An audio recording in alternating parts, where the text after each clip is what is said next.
We're in Hebrews chapter 11. We're going through this. It's taking us a bit of time, but we'll get through it. We're going to start in verse 21. Last week we started verse 21, but we did not finish it. So we'll finish it this week. I have notes for uh, finishing Joseph. I'm sorry, finishing Jacob, doing Joseph, and starting Moses. But honestly, as I look at my notes, I have way too much, so I don't know how far we'll get. I got a little overexcited, overzealous.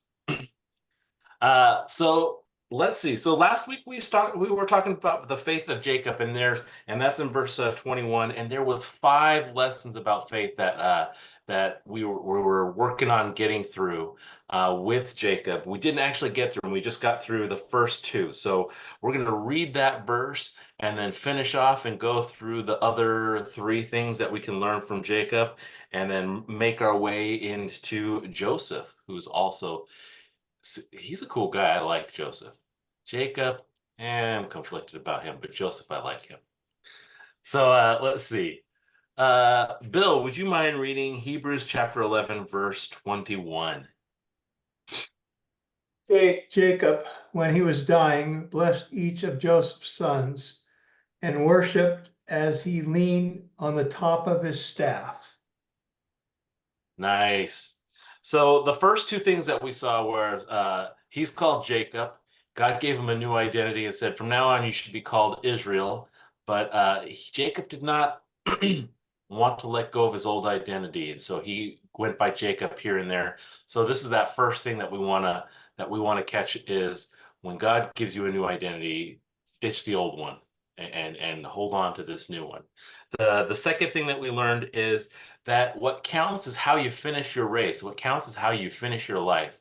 And we see that Jacob's moment of faith here, this is the one that the author of Hebrews is bringing up. This is towards the end, if not the end of his life. I mean, if you read this in Genesis, he's given a big old speech. The next chapter, he gives a speech to his sons, and then he dies. So this is at the end of his life where he has this moment of faith. And so just know that it's important how you finish. And so that's the second thing that we looked at. And now this morning we're going to go through him blessing his the sons of Joseph, which is really interesting. There's some interesting aspects in that. We're only going to focus on the faith side of things. But let's do that. We're going to jump to Genesis chapter 48. So if you guys want to move over to there, Genesis chapter 48, and we're going to start in verse 8. And this is when Jacob is blessing Joseph's sons. Let's see, verse 8. But notice, so this is just really interesting, just a little observation here. If you look at the verse of 48, it says, now it came to pass after these things that Joseph was told, I'm sorry, verse 2, and it says, and Jacob was told. So again, we're towards the end of his life and they're calling him Jacob. But then if you jump to verse 8, notice what it says in verse 8. It says, then Israel saw Joseph's sons. So we get this interesting aspect of Jacob where he's getting called by both names, and he's towards the end of his life, but he's still getting called by both of these names, which I just think is interesting. And I don't know. I know there's been commentators who've made comments on the difference between when he's called Jacob and Israel. I'm not 100% sold on that idea, but it's just interesting. I don't know how whoever's writing this down or when they're writing this or whoever's talking to them, I don't know how they decide between calling them Jacob and Israel. I don't know what the deal is with that, but it's interesting. Does that mean he struggles with his past? I think he definitely does. We talked about this a lot last week. He does have a lot of drama, and he does live up to his name of heel catcher or supplanter for a large part of his life. He's doing working angles and trying to do that. So he does have that going on. I don't know. I just find this whole thing interesting. I'll be curious to have a conversation with Jacob or Israel when we get up into heaven and explain this whole name thing to me. I don't quite get it. So let's go. We're going to start at verse 8. We're going to go to verse 16. Tim, would you mind reading verse 8 through 16? Are we in chapter 28? Chapter 48. 48. Oh, I'm way off. Sorry. You're off by 20. Yeah, chapter 48, verse 8. When Israel saw the sons of Joseph, he asked, "Who are these?" "They're the sons God has given me here," Joseph said to his father. Then Israel said, "Bring them to me so I may bless them." How much farther? All the way to 16. Sorry, my mind is not working this morning. Now Israel's eyes were failing because of old age, and he could hardly see. So Joseph brought his sons close to him, and his father kissed them and embraced them. Israel said to Joseph, "I never expected to see your face again, and now God has allowed me to see your children too." Then Joseph removed them from Israel's knees and bowed down with his face to the ground. And Joseph took both of them, Ephraim on his right toward Israel's left hand, and Manasseh on his left toward Israel's right hand, and brought them close to him. But Israel reached out his right hand and put it on Ephraim's head, though he was the younger, and crossing his arms, he put the left hand on Manasseh's head, even though Manasseh was the firstborn. Then he blessed Joseph and said, "May the God before whom my fathers, Abraham and Isaac, walked faithfully, the God who has been my shepherd all the life to this day, the angel who has delivered me from all harm, may bless these boys. May they be called by my name and the names of my fathers, Abraham and Isaac, and may they increase greatly on the earth." All right, so we have Jacob blessing the two sons of Joseph here. Just a little bit of context. What's interesting here is that Jacob has moved into the land of Egypt. He's taken his whole family. He's in there. He's got these 12 sons, right? And they're the 12 tribes of Israel. They're going to become the 12 tribes of Israel. And what he's starting to do, and he's going to do this here, and then in the next chapter, he's going to speak to his sons and bless each of his sons. But what he's doing is he's passing off this inheritance that God has given him, right? God gave this blessing to Abraham and said he would make him and his descendants a great nation.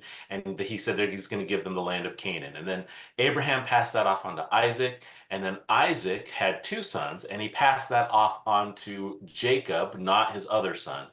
And now Jacob has this promise, and he's passing it off to all of his children. But he's doing a slight uh, little shuffle here where he's actually, what he's doing is he's adopting the two sons of Joseph. So he's taking Joseph's two sons and he says, I want them to be known by my name. They are my sons now. And so what he's done is he's actually giving out his inheritance to 13 people, not 12. And I say, and this is a little bit weird because he's not giving an inheritance to Joseph, but he's giving a double inheritance to Joseph because he's giving one to each of his sons.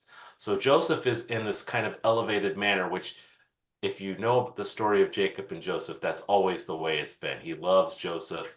That's his favorite son. So he's giving him this double blessing, but he's doing it by adopting his two sons so they each get an inheritance.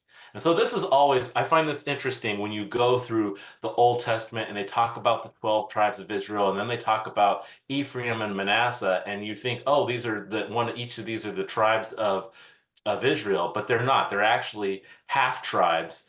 There's this interesting aspect where sometimes in the Bible, when it talks about them, it talks about Ephraim and Manasseh, and then there are times when it's specifically talking about 12, and then it talks about Joseph.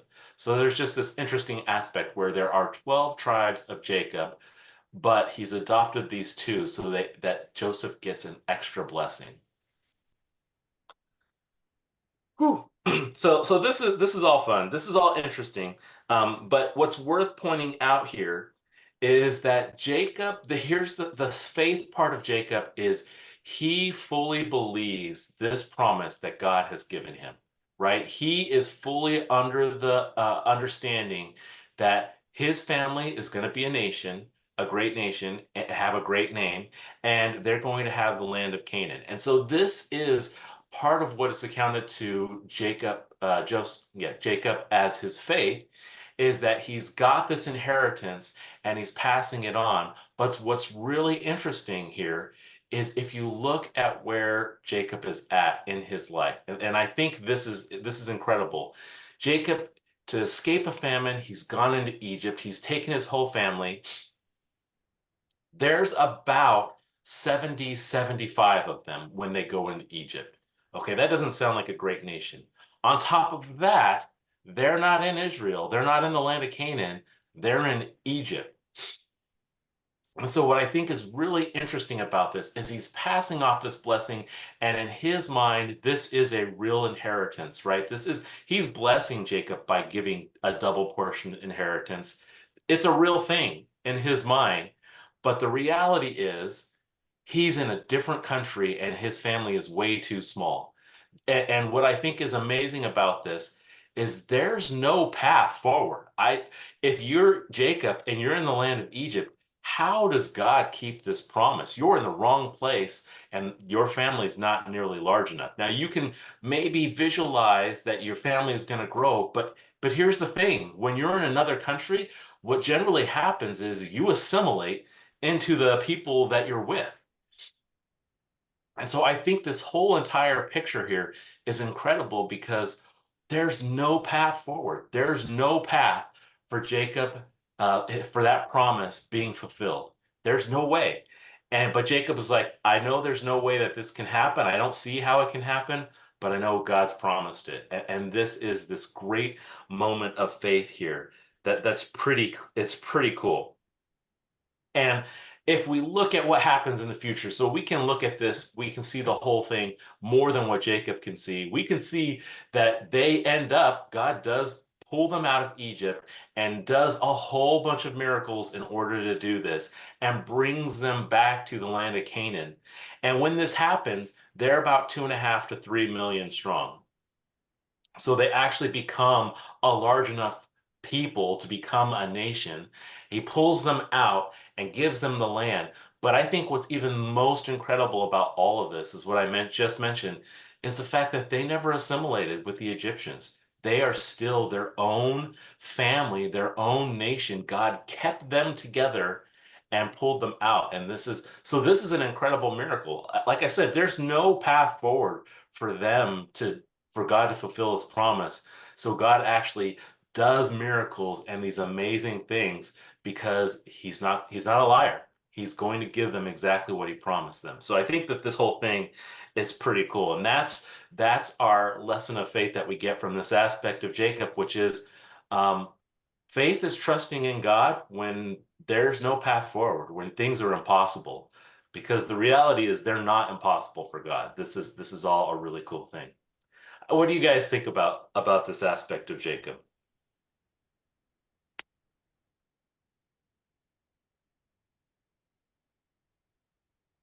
Let me ask a different question.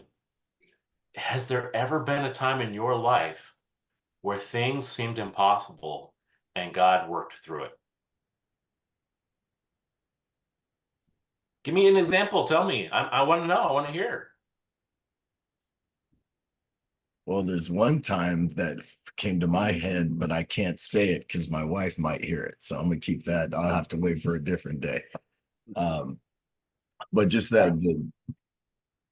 when my father was supposed to have open heart surgery, and that dude knocked. I've told this story a few times on this call, but doorbell rang and this guy showed up, and I thought he was selling something, and I said, "No, thank you, sir, not today. My dad's having surgery tomorrow." And he said, "Well, can I pray for him?" And yeah, go right ahead. And he's praying and I'm crying. And 2 days later, my dad's walking around in the kitchen and I'm just looking at him like, "How are you home right now? You were supposed to be, if you got through the surgery, you were supposed to be in a recovery center for 6 months.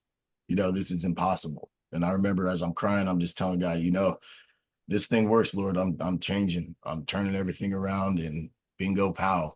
And definitely that was a catalyst to like I needed God to prove he could do it. But just one of those things I will never 100%. It was him. The guy's name happened to be Paul. And I remember I checked the video camera and there was the recording was gone. There was no evidence of him even being there. It was the craziest thing, but it happened, man. It happened.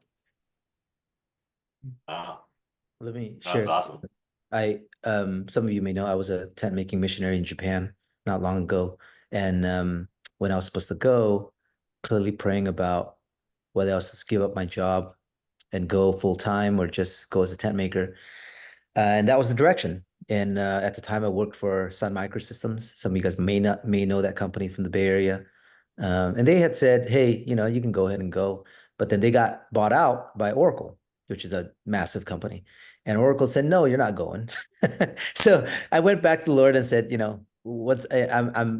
it must be me, because clearly if it's not working out, I'm hearing the wrong thing. And the Lord said, no, just keep knocking, And long story short, I got rejected by HR because they said, well, we have no reason to send you to Japan. I mean, they asked me, they said, what's the business justification? I'm like, I have none.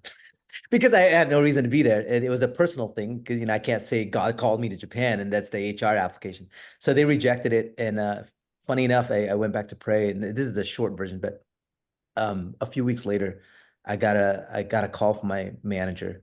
She said, you wouldn't believe what happened, because she was the director at the time. She talked to the VP talked to the executive VP, who was one down from Larry Ellison, which is the, famous, infamous tycoon for Oracle, the founder of the company. So the executive VP went to bat for me. Never met the guy ever in my life. Never interacted with him for any projects whatsoever. He wrote up a business justification to transfer me to Japan with all these things that I was supposed to do there. And I was a little nervous. I was like, oh, yeah, it's great that the Lord got me there. I got approved. That was incredible. But what was on top of that was, he said, yeah, at the end of the day, I was like, I don't know how to do any of these things if he wrote these things up. And my boss just said, well, he wrote that up just to get you approved in HR. You're not on the hook for any of it. So you just stay with your job. You go over there and do what you got to do. And my boss didn't even know. She was like, you want to move, but this is the way you did it. So the Lord just opened that up. And of course, in hindsight, I don't know if you guys know the work culture in Japan. There's no way I would have been able to do any kind of missionary work if I had sucked into the sort of the work culture there, which they work 12 to 16 hours a day, depending on who you talk to. And everybody gets sucked in. But here I am over there, I get paid. And I didn't have any ties to actual Japanese Oracle. I was just there, sponsored by them on a long-term visa, which was very difficult to get if you didn't have a company. And the kicker was Larry Ellison signed my approval. I've never been. Can you imagine? I mean, this is so, which is the CEO doesn't get involved. This is how high of a level it did, and somehow they got his signature. And to this day, I don't know how, except that the Lord opened up the way. And of course, we had a grand old time in Japan for the time that I was there. But that was a pretty cool send off that the Lord did. That's awesome. Whew. All right. Thank you both for sharing. So we'll talk about this in a little minute as well. That's one of these other things, but we don't share enough about these things. God is great, right? He does some amazing things, and I know for myself, I don't vocalize some of the amazing things that he's done in my life enough. So thank you. All right. So let's move on to the next lesson of Jacob here.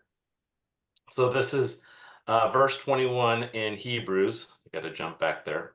And it says, by faith, Jacob, when he was dying, blessed each of the sons of Joseph and worshiped. And here's that cool thing that we learn is that when you put your trust in God, when you have faith in him, it's going to lead to worship. And this is an amazing aspect of being with him and knowing him, and not knowing about him, but knowing him, right? Because there are plenty of people who actually do know who God is. They know about him. They know of some of these great things that he's done, and they might not even question that he's done those, but they're not going to worship him because they didn't put their trust in him. But this is something that's different for us. As we put our trust and our faith in the Lord, we're going to worship him. And this is an incredible thing. Why do you think that our faith is going to lead to worship.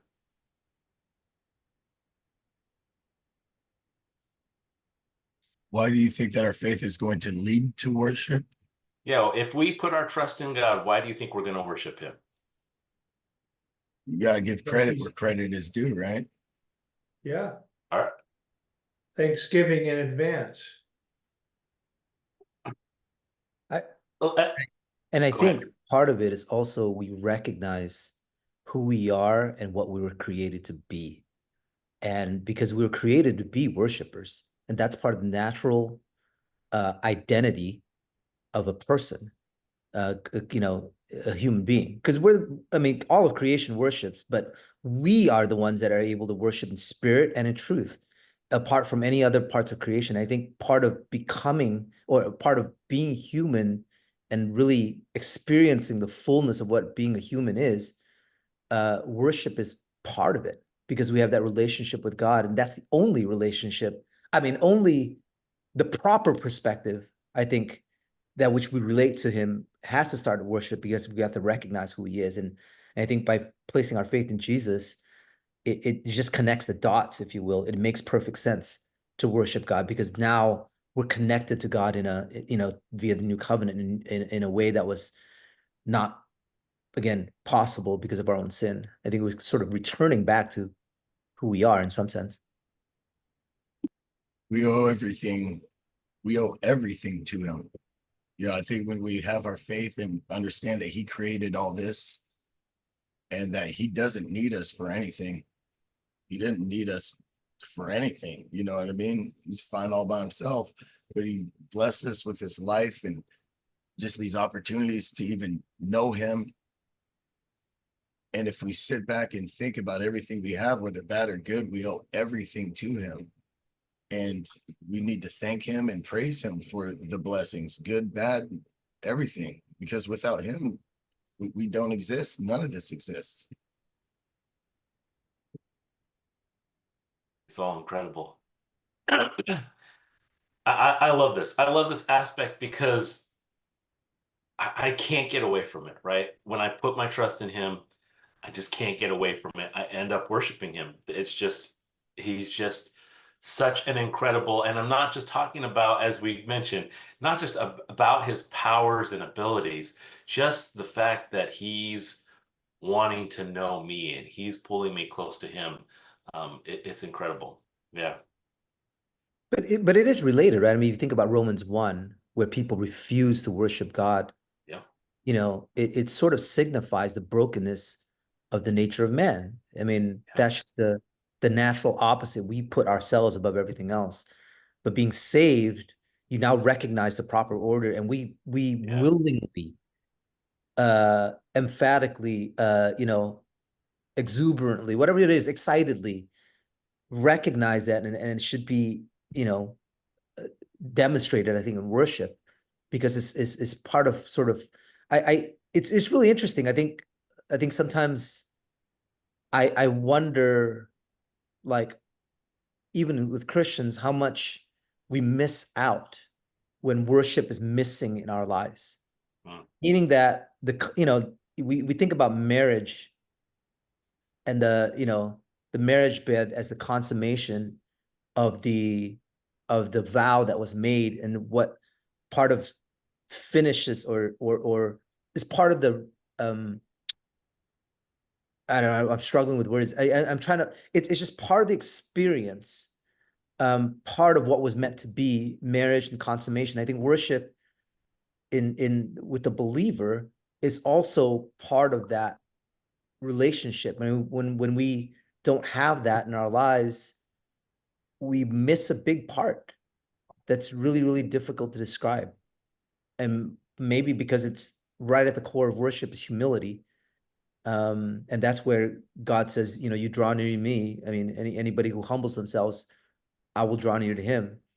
And without worship, or at least the refusal of worship, right at the core of that's probably some kind of pride somewhere as well, that just, you know, doesn't give time to that or something. And we get I think we get Oh, go those ahead, Doug. glimpses. We're doing Revelation at church, right? And we get those glimpses, right? When you look in Revelation, and you see where those moments in heaven, right? God's glory and all the believers and the angels, everybody's worshiping all the time, right?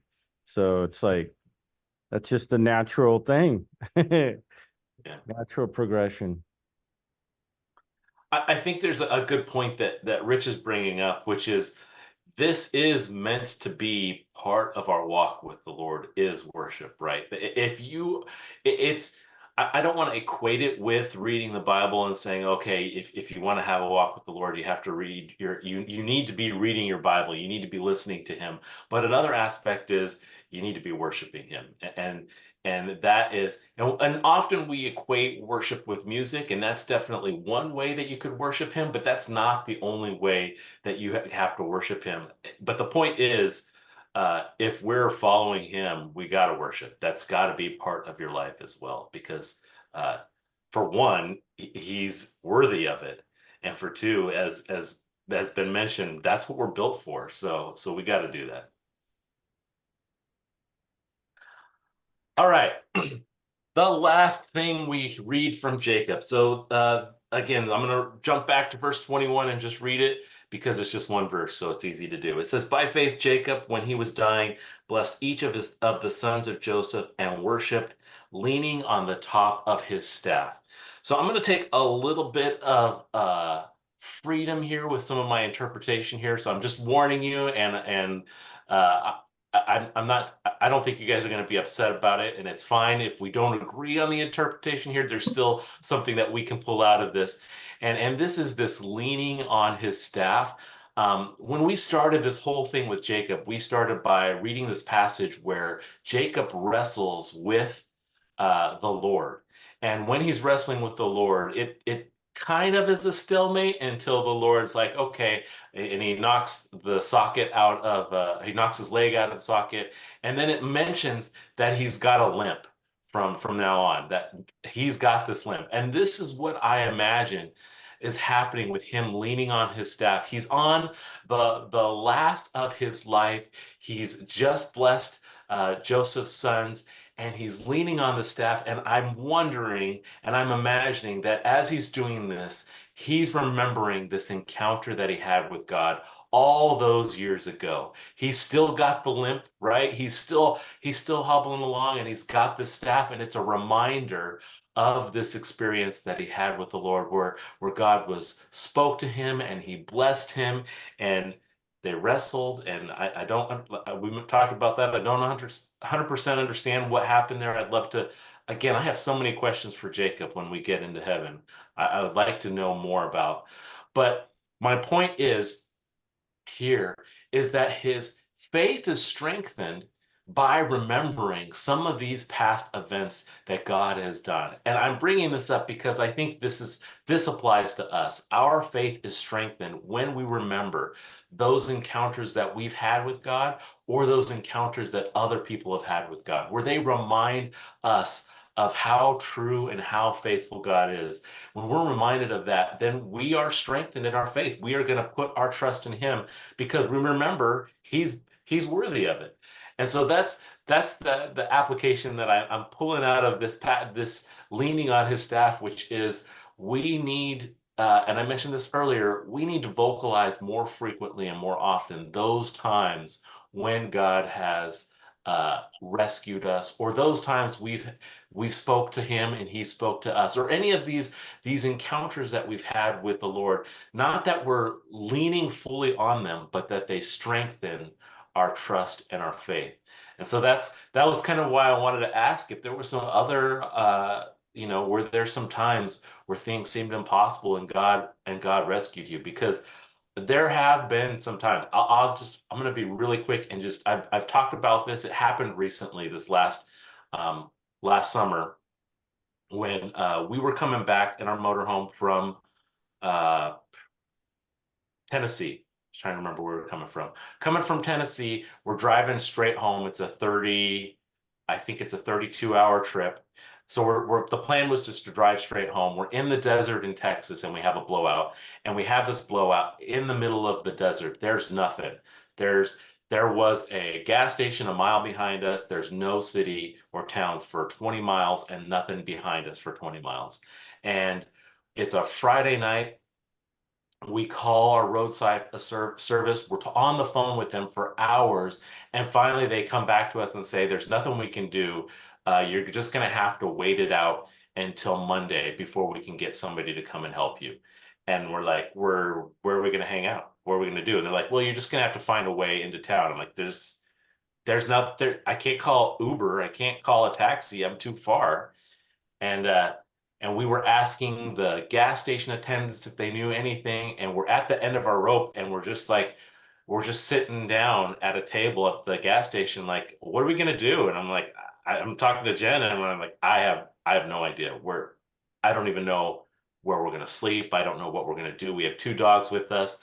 And then the gas station attendant comes up to us and says, oh, I almost forgot, or I forgot. I know this guy who tows trucks. Maybe if you call his cell directly, he'll come and help you out. And we call him, and he says, yeah, I can do that, but I know this other guy who'll just come down and fix your tire right there. You want his number? And we call him, and he's like, yeah, I can help you out. I'm in Oklahoma, but I'll be there in about an hour. And we're like, yeah.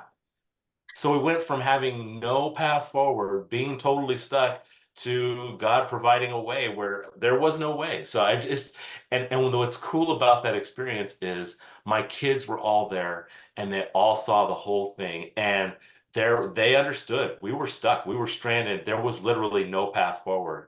And it was a miracle. God came out and found a way and saved us.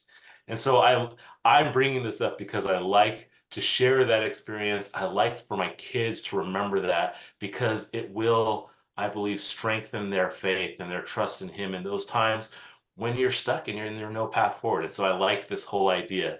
You guys have any thoughts, or does anybody want to share another example of when they were stuck and God provided a way?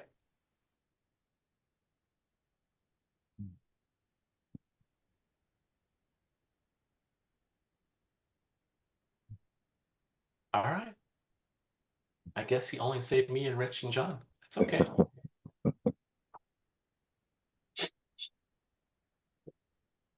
All right, so that's Jacob. These are these 5 lessons that we learned from Jacob, and which is, one is to reject your old identity when you come to Christ, and then 2 was that what counts is how you finish your life, and 3 was that this great trust in God, where faith is trusting in God even when things are impossible. And then there's the 4th, which is faith in God is going to lead to worship. And then the 5th was remembering some of these old things that have happened, this previous things that have happened with God, that'll strengthen your faith. A lot from Jacob, who I was conflicted about. That's crazy, but a lot of things to learn, so that's good. So let's go to the next verse, Joseph. Let's see, who hasn't read yet? Jason, do you mind reading verse 22? Sure thing. By faith, Joseph, as he was nearing the end of his life, mentioned the exodus of the Israelites and gave instructions concerning his bones. All right, so let's read that. It's only in a few verses, but it's really interesting what happens there. This is Genesis chapter 50. So if you want to jump down there, you just look at the time. Yeah, we're good. Genesis chapter 50. So it's the very end of Genesis. We're going to be in verse 22 through 25. John, do you mind reading verse 22 through 25? All right. And Joseph dwelt in Egypt, he and his father's house, and Joseph lived 110 years. And Joseph saw Ephraim's children of the 3rd generation, the children also of Machir, the son of Manasseh, were brought up upon Joseph's knees. And Joseph said unto his brethren, I die, and God will surely visit you, and bring you out of this land unto the land which he sware to Abraham, to Isaac, and to Jacob. And Joseph took an oath of the children of Israel, saying, God will surely visit you, and ye shall carry up my bones from hence. So here we see this statement of faith from Joseph, which is, again, that promise that Jacob had. It was passed down to him and his family and his brothers and actually his sons. And we see that that Joseph is in Egypt, and he's in there for quite a long time because has these 3 generations from his son Ephraim and 2 generations from his son Manasseh. Or did I get that backwards? Yeah. And so there's quite this gap where he's there. And this is incredible because I like what he says. First of all, he's very clear about it. He says, God's surely going to call you out and bring you to that land. And that's in verse 24. He says, God will surely visit you and bring you out of this land to the land which he swore Abraham. And again, there's this promise that he's resting on that God is going to keep, and he is confident, 100% confident that God is going to keep it. And what I think is amazing here is in verse, what is that, 25, he says, he takes an oath from the children of Israel, and he says, God will surely visit you, and you shall carry up my bones from here. And so there's this approach where he's saying, I'm going to go with you guys to the land of Canaan. God's going to do it. And when he does it, I'm going to go with you. I'm going to be dead, but you take my bones with you. And this is an interesting point that his dad, Jacob, when Jacob died, he said, I want to go get buried back in the family plot with Abraham and Isaac. So Joseph takes this time, gets permission from the Pharaoh, and takes his dad's body and buries it with the Abraham and Isaac. But Joseph is saying, don't do that for me. He's saying, don't waste your time taking me over to the land of Canaan and burying me. Just take me when you go to the land of Canaan. And so I like this whole, again, we mentioned how with Jacob, everything was impossible. His family was too small. They're in the wrong country. And here with Joseph, it's a little bit more possible because his family is getting bigger. He's the 3rd generation of Ephraim. He's seeing that the whole family of Israel is growing. So there's more of this possibility, but I still love the faith here that he has but take my bones with you. I want to be part of this whole thing where God takes you out of the land of Egypt and moves you to Canaan. And I love that. I want to be part of it, even though I won't be alive. I want to be part of it. Take my bones with you. It also And so shows that faith was passed on to his children and grandchildren. Yeah. That they didn't bury him. They honored his wishes that his bones will be transferred with him when it's time to go back home. Such a good point, right? That he has this faith, and he wants his children to catch that faith as well. And he's pushing it onto them, and he's telling them, God's surely going to visit you. God's surely going to take you out of the land. And that is a cool point. I'm not 100% sure where the children of Israel land on that particular aspect in the 400 years later when they actually get out. Do they have this expectation of God taking them out of the land? I'm not 100% sure about that. But what we see here with Joseph is he definitely expects it, and he's trying to teach his children, hey, it's going to happen. You guys, I want you to promise that you're going to take my bones with me when you leave, because you're going to leave. So I like that. Any other thoughts about Joseph? There's a lot of pictures of faith for Joseph here in Genesis, but it's interesting that the book of Hebrews, this is the one that they pull out.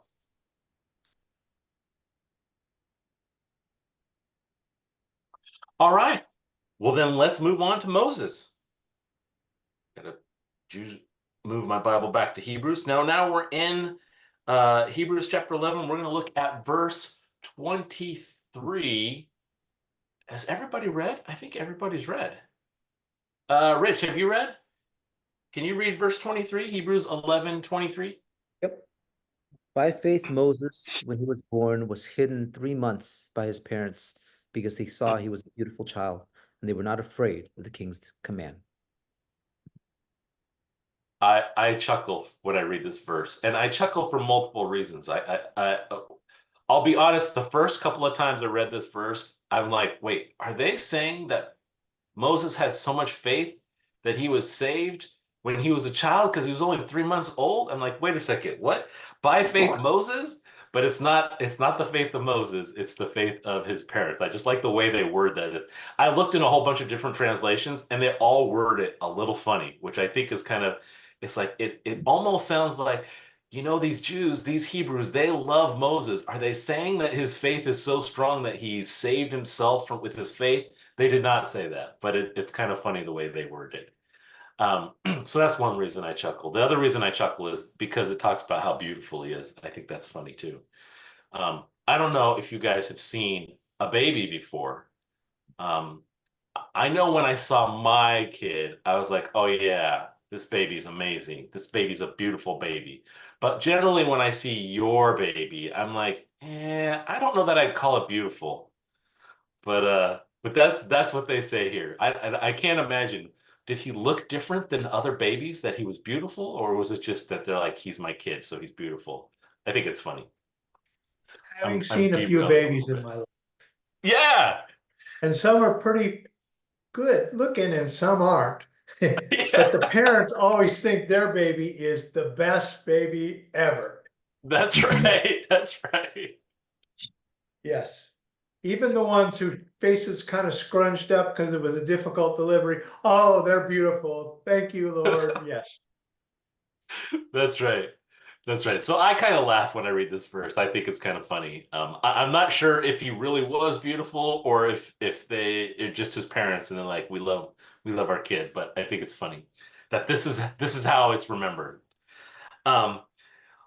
So there's an important thing to note here, which is it says, by faith, Moses, when he was born, was hidden 3 months by his parents. And this thing that we want to catch here is it's actually the faith of Moses's parents that saved his life. And this is pretty incredible. And this is something we want to recognize for ourselves, is that our faith can actually impact other people's lives, sometimes more than it'll impact our own life. And that's just a crazy thought, right? It's just this crazy thought that I can put my trust in God and make these decisions that actually have more to do with somebody else than they have to do with me. And I'm assuming that you're kind of like me because because I'm self-absorbed, and I'm assuming you guys are a little bit self-absorbed too. And so when you think about your decisions that you're making and when you're putting your trust in God, you're thinking, okay, God, I know you got a plan, and I know you got a plan for me. So this is probably the best that you've got for me. But sometimes God's like, yeah, I got a plan, but this plan isn't actually for you. I have you doing something for somebody else. And that's a pretty amazing thing that God is willing to use us in that way. Well, What do you go uh, ahead? I was just thinking just about how important it is for our children that we show our faith and demonstrate our faith because Yeah.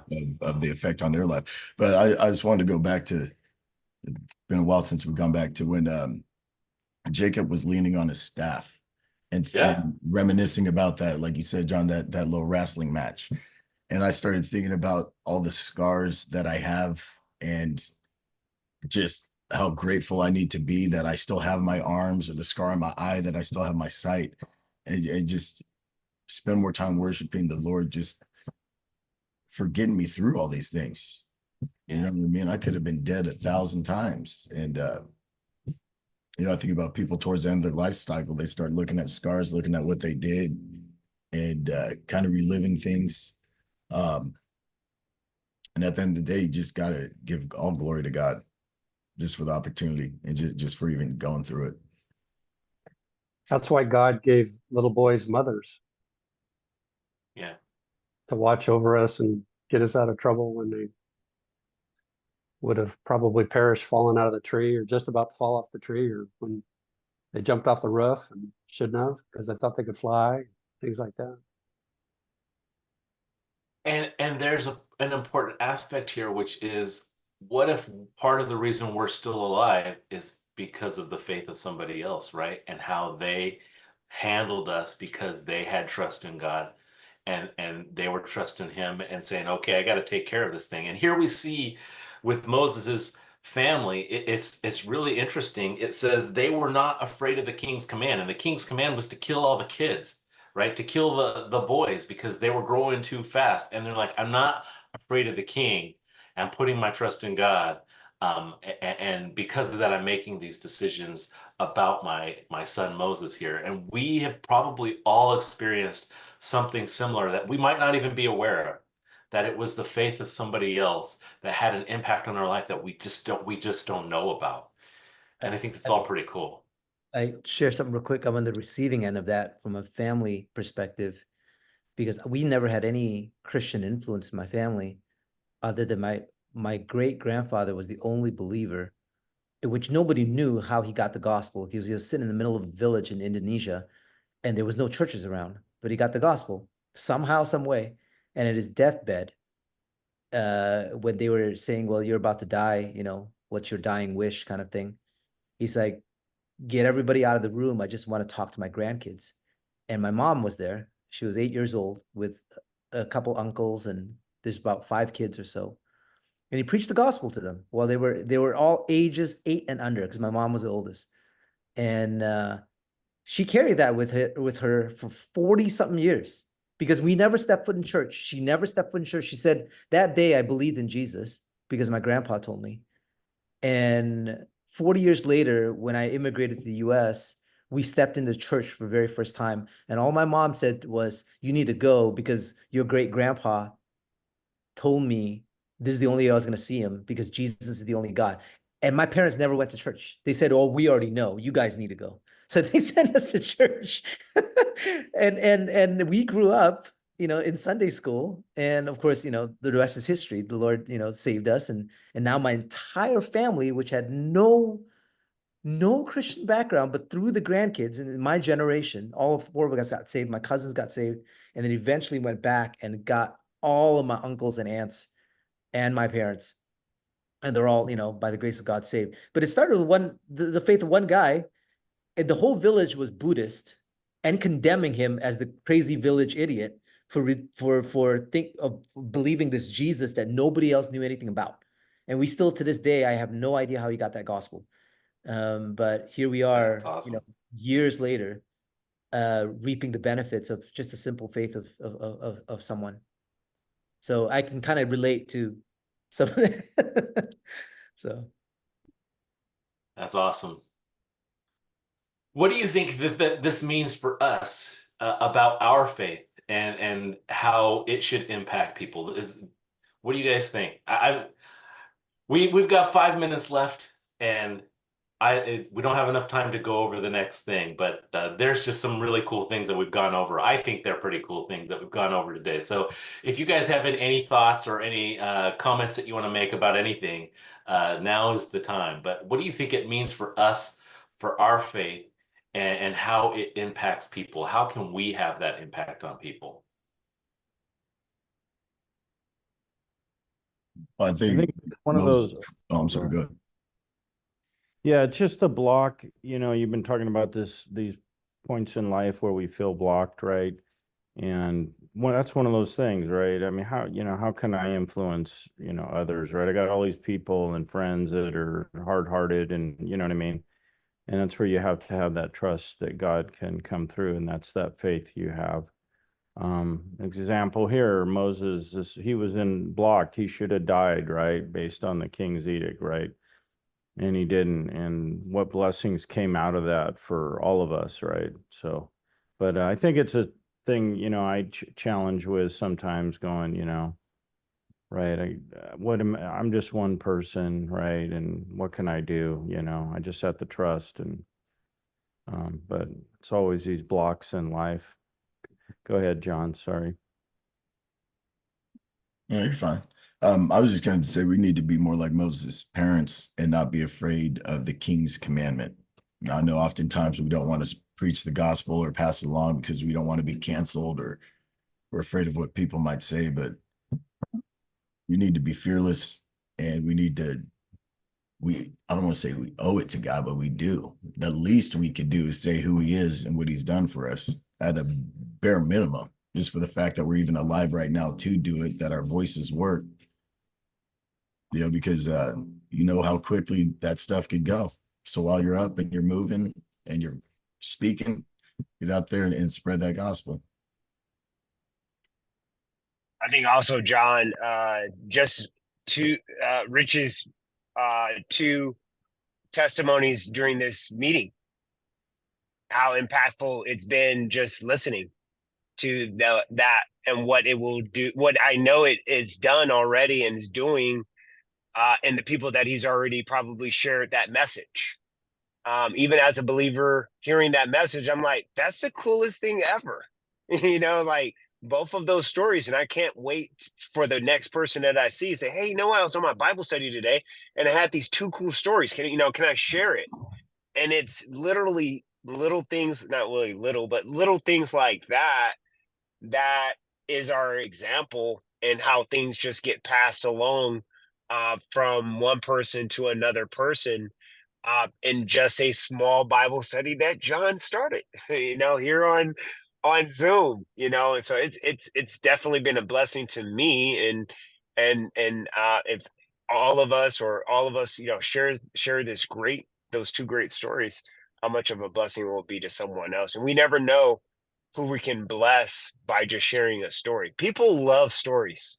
They might not love the gospel and they might not love the Bible, but you share that story that Rich had, and they'll be like, man, that's captivating, and you're like, wait, you don't understand. I just shared the gospel with you. A minute ago, you wouldn't even listen to me, but you'll listen to the story. And I think that's a lot of times a way that we can communicate that and live it out. Good point, Mark. I like that. That's good. Any last thoughts?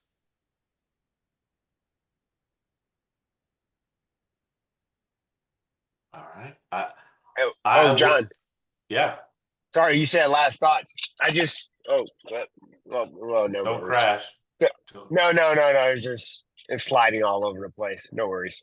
But no, my daughter, I just want to share with you, my daughter, she's 13 years old, and she came up to me yesterday or the day before yesterday, and she said, Dad, they have this fellowship of Christian athletes at my school, and I want to join. And